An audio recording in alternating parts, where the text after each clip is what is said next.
Ayan guys, dito kami kumukuha ng water filling water. Ayan guys, yung mga tao.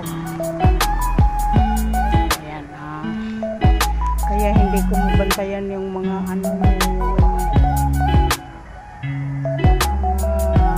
dalaw niya sa akin.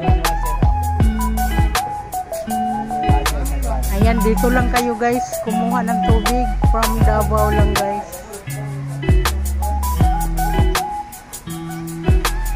Pag hi pod. Hi. Hala. Ayan guys, so mag-decilate.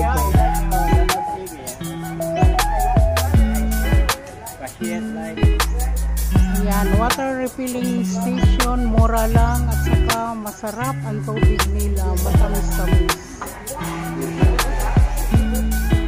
Dito kami kumukuha guys. Ayan, paalis na kami guys for today's video. Nagdi-deliver kami ng tubig guys. Dito kami kumukuha. Ayan, bye bye guys. Deliver na naman.